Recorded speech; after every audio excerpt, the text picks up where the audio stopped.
வணக்கம். நமது அரசு மேல்நிலைப்பள்ளி முன்னாள் கோட்டையில் எக்கோ கிளப் மாணவர்கள் ஒரு குறுங்காடு அமைச்சிருக்காங்க. அந்த குறுங்காட்டில் பாருங்கள், நம்ம மகிழ மரம், பன்னீர் மரம்,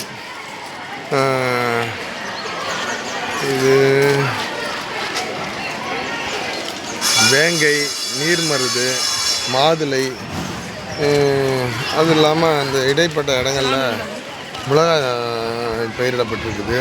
சுண்டைக்காய் இருக்குது, வாழை மரம் இருக்குது, பப்பாளி இருக்குது, மாமரம் இருக்குது.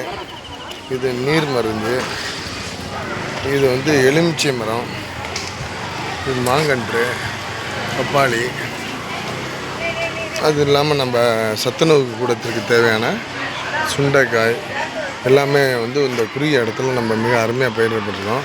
அது இல்லாமல் நம்ம பள்ளியில் ஒரு 100க்கு மேற்பட்ட மரங்கள் நடவு பண்ணியிருக்கோம். பாருங்கள், இந்த நியூ பில்டிங் இதை சுற்றி இப்போ எவ்வளோ இயற்கை பசுமை சூழல் இருக்குதுங்கிறத வாழ்க வளமுடன். இதில் ஒரு 25 வகையான மரங்கள் நம்ம பள்ளியில் நடப்ப.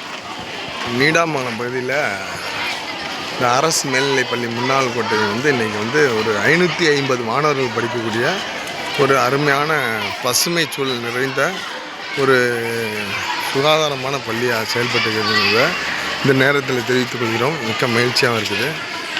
அதனால் ஒரு 50 வகையான மரங்கள் நம்ம நடவு பண்ணியிருக்கோம். இது வில்வ மரம்,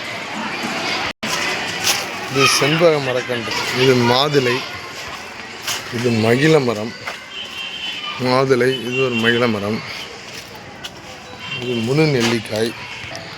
ஒரு இயற்கை சூழலோடு விளங்கக்கூடிய நமது முன்னாள் கோட்டை பள்ளி மாணவர்களுக்கு ஒரு அருமையான ஒரு பசுமை நிறைந்த பள்ளியாக விளங்கி வருவது என்பதில் மகிழ்ச்சி கொள்கிறோம், பெருமை அடைகிறோம். வாழ்க வளமுடன்.